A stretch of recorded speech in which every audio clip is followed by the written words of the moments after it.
Sir, I am assuming that a superstitious person who is involved with science in any way is better than the person who is in general superstitious. Then what is the problem with superstition? This is the superstition, and this is the most commonly forwarded argument. But that's flawed, very flawed. So, but that's not superstition. That is logical. That's the problem. The question is, why do you do whatever you do? That exactly is the problem. We do all kinds of nonsense. From childhood, I have seen science as a very great subject for me. So I found that in physics we have inertia. Ego also is very similar. It does not want to change. You change your velocity, your momentum, your shape, your size. People even change their gender. There's a great difference. So your analogy will not go too far. And you're superimposing inertial properties on it. In front of your PhD guide, you are a student. In front of your girlfriend, you are... In front of your mother or your father, you are. In front of your friends. The X is kept variable so that I am does not need to vary. The ego is very adept at this sly game. Can this ego be part of our survival instinct? What do you mean by our survival instinct? Human beings. A human being, or more the human being. It is better for him to be curious to stay. What do you mean by danger? See, don't give me synonyms. Please tell me, who has been harmed? Nothing can happen to you. In some sense, the body is immortal. What can happen to the molecules? Nothing. Sir, but it's very difficult to find the belief. Then gain more exposure or meet people like me who are always ready to wrestle with beliefs.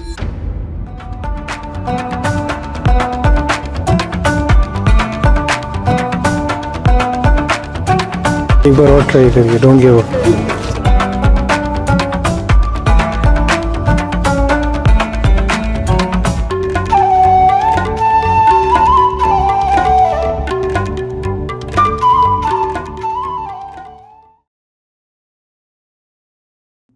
Hello sir, I am Pratik. I am a master student in quantum technology over here. So from childhood I have seen science as a very great subject for me. So my meaning for moving in life was science. So because of that I also took admission in IISc. I've also been part of Gita community with you for around 3 years. So I have one question over here. So I found that in physics we have inertia. Ego also is very similar. It does not want to change. But if it has to change, it takes the easiest path. The corresponding analogy I can see is the law of least action over there. In maths, like ego also, we see that it has illusion of choices. It really does not have choice, but it thinks it has some choices. And in maths, we see that we try to remove all the paradoxes which we find. And in paradox also, we kind of see some illusion of choices. In paradox, I can go either this way or this way, and I do not know. So I can take any choice as I'm standing over here. And because of this subjectivity, I think that maths removes all the paradoxes, and the science does not talk about ego or something. But still, I a question: why do we have these two different kind of curiosities? Like why science and philosophy differently? Because the inertias that you are talking of are fundamentally different. You tried to set up an analogy, and to some extent, that is all right. But there's a great difference between the inertial nature of matter and the inertial nature of ego. When you talk of inertial nature of matter, what you want to say is that it wants to continue in its state until and unless an external force is applied on it. Resting, it wants to stay in rest. Moving, it wants to stay in continuous uniform motion. That's what material inertia is about. The continuation of one's state. Whereas egoic inertia is not about continuation of one's state. Egoic inertia is ontological. It's about continuation of one's existence. And for continuation of existence, the ego is always so eager to change states. Now, material does not want to change states. You put this here and it will stay here. Unless there is an earthquake or something, or somebody picks it up and does something with it, right? It stays here for a long time. That's material inertia. The ego is always ready to change costumes. Sitting one moment, running the other moment. What happened to material inertia? Nothing. Aren't you moving the entire day? You change your velocity, your momentum, your shape, your size. People even change their gender. That's egoic inertia. Everything is negotiable except my existence. Material wants to preserve its state.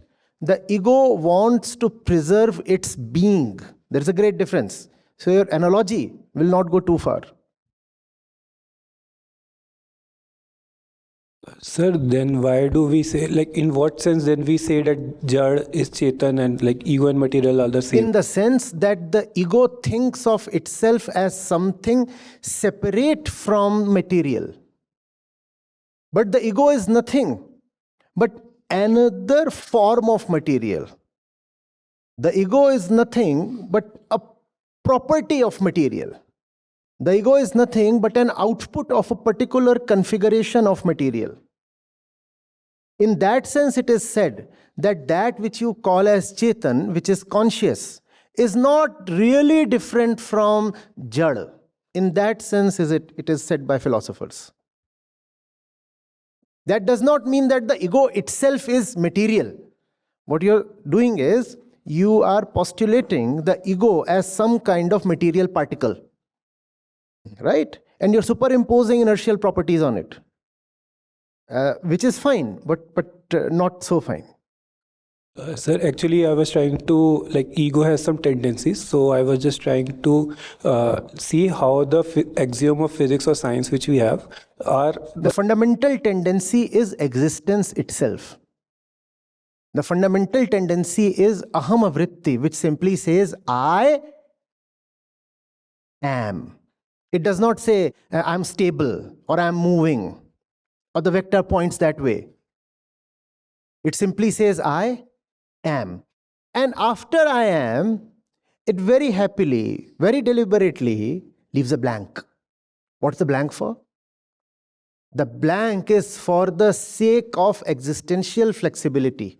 So, to exist, if I need to be silent, I will simply say I am. Now this silence is negotiable. The ego is very flexible with every object, every predicate it has. I am X. Now this X is very variable. The X is deliberately kept variable so that the I am can survive. For the I am to remain inviolable, indestructible, and hopefully eternal, the X is kept as a blank, so that according to the need of random situations, the ego can opportunistically fill up the blank. So, in front of your PhD guide, you are a student, sometimes a submissive and obedient student. That's fine. X has been decently filled up. In front of your girlfriend, you are. In front of your mother or your father, you are. In front of your friends. In front of a temple, in front of a mosque. In front of your lab equipment. The X is kept variable so that I am does not need to vary. So the ego does not try to preserve its state. It tries to preserve its being, existence. So that's why even though it is so intimately linked to material, yet it successfully manages to convince itself that it is the owner of the material and not the material itself. You never say, I am the universe. You say, I am the observer of the universe. You never say, I am this body. You say, I have this body. In both the cases, what you imply is, that I am separate from the material universe or the material body. The ego is very adept at this sly game. Sir, can this ego be part of our survival instinct? What do you mean by our survival instinct? Who has to survive? Human beings. What do you mean by human? The human being, what the human being? Is your finger too eager to survive? For example, you gave one example of rabbit which is curious. So that curiosity leads him to avoid danger. So it is better for him to be curious to stay. What do you mean by alive. danger? Please understand. What do you mean by danger? See, the wolf comes. No. Don't give me synonyms. The wolf comes, divides the body of the rabbit. Material has been cut into material. And that material body has been absorbed by another material body and has gone in and become protein and calories and other things. What is the danger in this? Please tell me, who has been harmed? Have the molecules disappeared? There were protein molecules or fat molecules in the rabbit's body. Have they disappeared? No, they have simply been reabsorbed by the wolf's body. So who has been endangered? The ego. It is only the ego that feels threatened. Nothing happens to the body. The universe has mass energy permanence. What can happen to the body? Where can mass disappear? But because the ego is linked to a particular configuration of the body, therefore the ego feels threatened. Otherwise, nothing can happen to you. In some sense, the body is immortal. What can happen to the molecules? Nothing. So it is the very sense of I, the ego. Yes. And let's say the wolf is standing at the rabbit's head and the rabbit is still asleep. Is there danger? Is there danger? You require somebody to perceive that danger. Who is that somebody? If the body were to perceive danger, then the rabbit would have perceived it when the wolf's body was standing close to the rabbit's body. But no. A particular state of ego has to be the perceiver of the danger. So there is nothing called danger objectively. Objectively, there is just the material changing configuration. All danger is subjective. There has to be somebody to feel the threat. And that somebody who feels the threat is nobody but this ego sense, the self. Sir, like we said that ego is the fundamental tendency. It says I am and it wants some X. Sir, we also know that ego and Prakriti, they cannot exist separately. They both exist together. And when we are saying that I am is the most fundamental tendency, are we not saying that then Prakriti would be a subproduct of this fundamental tendency? A product of, in what way? Sir, like in some of the sessions, you've said that aham hi prakriti ko jan deta, like material is the essence of No. Sir, actually, like the more, if I go deeper into myself, I have hold this question very like closely in my mind or heart, and I'm not able to leave this question. Like you are giving me some existence. What you call as existence is always subjective. There has to be somebody to say that the suns and the moons and the stars exist. So yes, ego is needed to experience all this. But that does not mean that the ego is the originator of all this. Please go back to the laws of duality. The two ends of duality are not originators of each other. What do we call it? Samutpad. What does samutpadan mean? exist together. Coexistence. And not just not just coexistence, dependent co-origination. Pratitya samutpad. Dependent co-origination. So you cannot say ego is the mother of Prakriti. No, they co-originate. And therefore both are false. Both are false.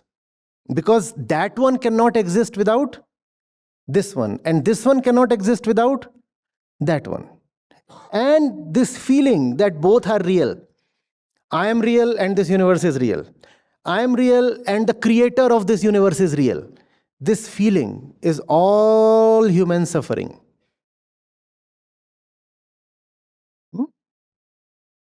Yes, sir. So the suffering we talked about. So I have kind of hold this question very close to me, and it has kind of like we were talking that we have to release our burden, we have to become light. And I thought, okay, this is my meaning. Now with this question, I will get more understanding. And now I see that I have made this question a burden on myself, and because of that, I can have much more things to do in my life. You don't need to drop questions, please. That is not implied at all. Beliefs you anyway carry. And question is your attempt to shed light on the belief. Drop your question only when you have dropped the belief as well. You cannot say I am carrying belief but want to drop the question. The questions actually should have no permanence, right? And questions do feel like a burden, right? But please do carry that burden. Because you are already carrying a belief. Questions should disappear only when beliefs do. As long as beliefs are there, please do not drop the questions saying that they feel heavy. Sir, but it's very difficult to find the belief. Like the things I told you, the question I asked, I am not able to find. Then gain more exposure, go to places where people follow different beliefs. Or meet people like me who are always ready to wrestle with beliefs. Right? Or read. There is the entire literature, wisdom literature of the world available. And they will challenge your belief. See, belief is like a wound. Often it will not make itself felt unless it is touched or pressed. So if you say you cannot detect your belief, then the way is to roll on the ground or jump into a pool or wrestle with someone. When you wrestle with someone, your sore spots start showing up and crying, don't they? Right? So beliefs you are carrying, but because you become accustomed to them, hence their existence is not experienced. Otherwise, what we call as the self is nothing but a mass, organized mass of belief. That's all. It cannot feel itself because we feel only suffering. And when will belief suffer? When it meets the opposite belief. That does not mean the opposite belief is true. But at least there would be some suffering. So you believe, for example, your God is green. Go and meet people who believe their God is blue. Now you will know you are carrying beliefs.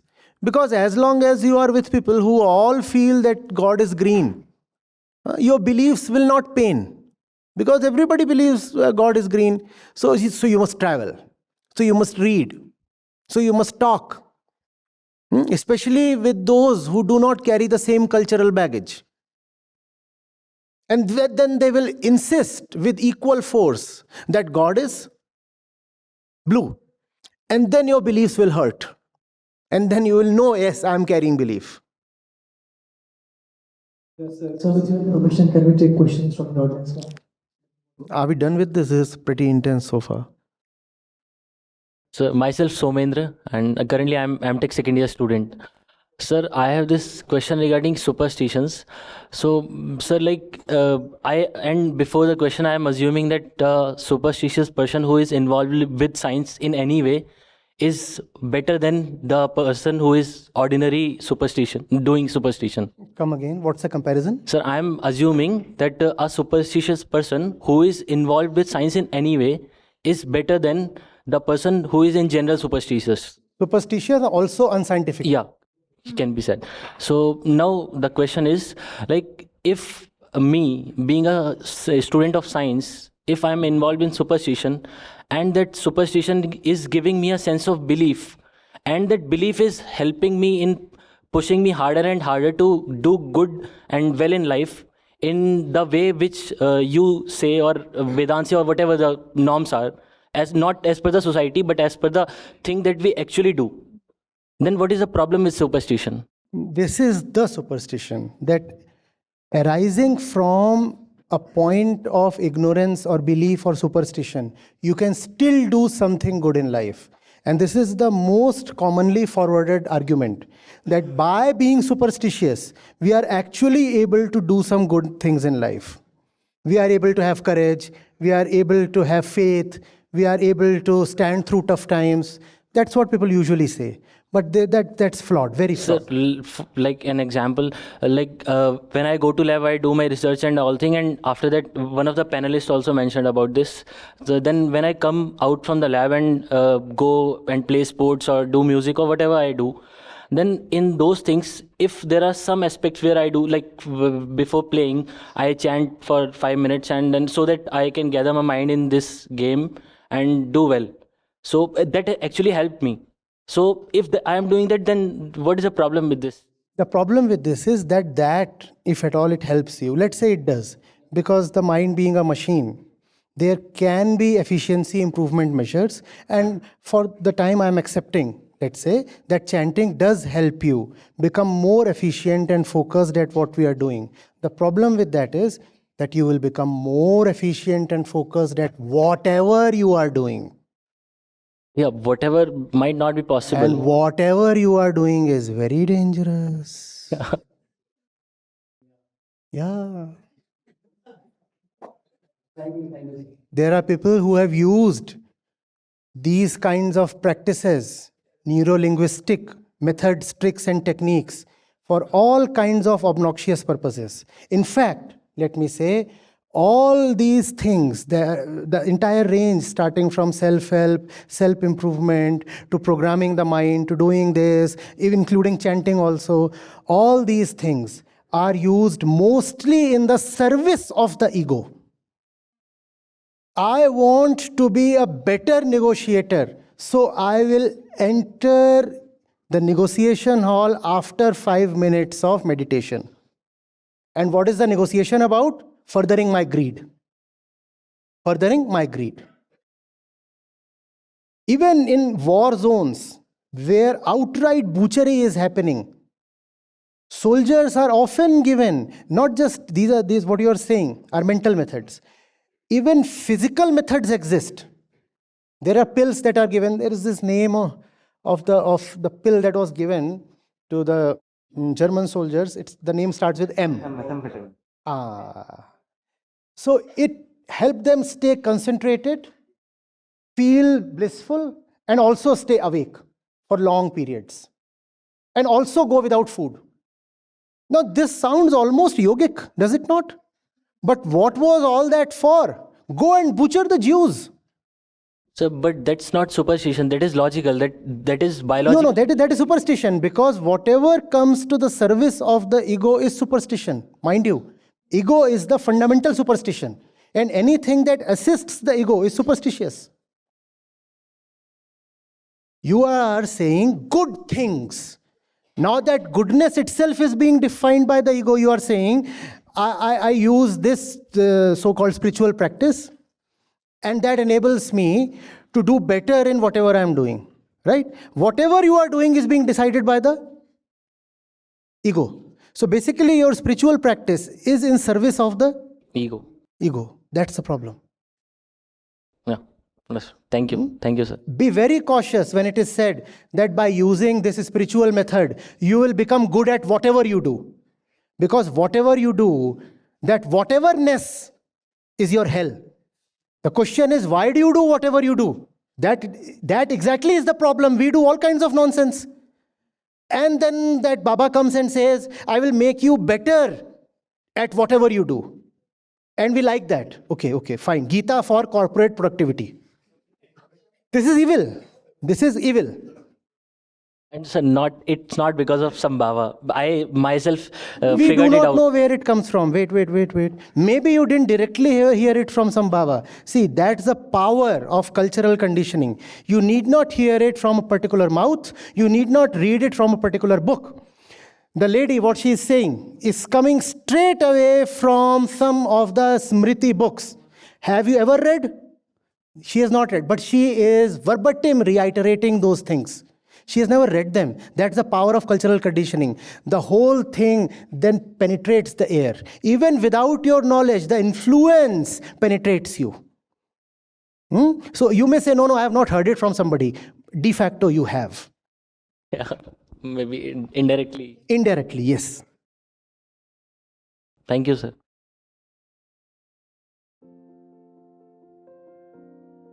Hi everyone, my name is Sonia Agnihotri and I am with Acharya Ji from last 2.5 months. And before that, I used to listen him from YouTube, but I think mostly things have changed when I joined the Gita sessions. So I can give one example. Like earlier, I listened some of the YouTube content from Acharya Ji, but most of the things I decoded based on my understanding.